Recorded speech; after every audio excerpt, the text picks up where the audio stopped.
ناکامی کی وجہ صرف 6 عادتیں ہیں۔ نمبر 1، ٹھال مٹول۔ جو آج کرنا ہے اسے کل پر چھوڑنے والا کل کامیابی کو بھی دور دھکیل دیتا ہے۔ وقت کو ضائع کرنے والے کو وقت ایک دن خود ضائع کر دیتا ہے۔ جو لمحہ ہاتھ سے نکل جائے وہ کبھی واپس نہیں آتا، مگر پچھتاوا ضرور چھوڑ جاتا ہے۔ عادت نمبر 2، سستی۔ قسمت ہمیشہ جاگنے والوں کے دروازے پر دستک دیتی ہے، سونے والوں کے نہیں۔ محنت کے بغیر خواب ریت کے گھر بنتے ہیں جو ہوا کے جھونکے سے ٹوٹ جاتے ہیں۔ سست انسان کے پاس 1000 بہانے ہوتے ہیں مگر ایک بھی کامیابی نہیں ہوتی۔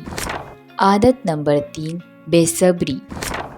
پھل ہمیشہ وقت پر پکتا ہے، جلدی کرنے والا ہمیشہ کچا پھل کھاتا ہے۔ بے صبر آدمی منزل کے قریب آ کر بھی ہار مان لیتا ہے۔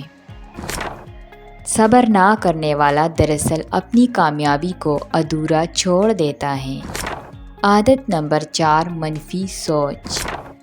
جو ہر کام میں رکاوٹ ڈھونڈے گا وہ موقع کبھی نہیں ڈھونڈ سکے گا۔ منفی سوچنے والا اندھیرے میں بھی جلتا چراغ بھی بجھا ہوا دیکھتا ہے۔ کامیابی ہمیشہ اسی کو ملتی ہے جو ممکنات پر یقین رکھتا ہے۔ عادت نمبر 5، خوف۔ ڈرنے والا کبھی پہلا قدم نہیں اٹھاتا، اور جو قدم نہ اٹھائے وہ آگے کیسے بڑھے گا۔ ناکامی کا خوف دراصل سب سے بڑی ناکامی ہے۔ شیر بننے کے لیے پہلے جنگل میں قدم رکھنا ضروری ہے۔ عادت نمبر 6، علم سے دوری۔ علم کے بغیر کامیابی صرف ایک وہم ہے۔ جو سیکھنا چھوڑ دیتا ہے وہ جینا بھی چھوڑ دیتا ہے۔ عقل کتابوں سے نہیں مگر کتابوں کے بغیر عقل بھی ادھوری ہے۔ کامیاب لوگ ہمیشہ سیکھنے والے ہوتے ہیں اور ناکام لوگ ہمیشہ جاننے والے بنتے ہیں۔ جس کے پاس علم نہ ہو اس کے پاس فیصلہ بھی کمزور ہوتا ہے۔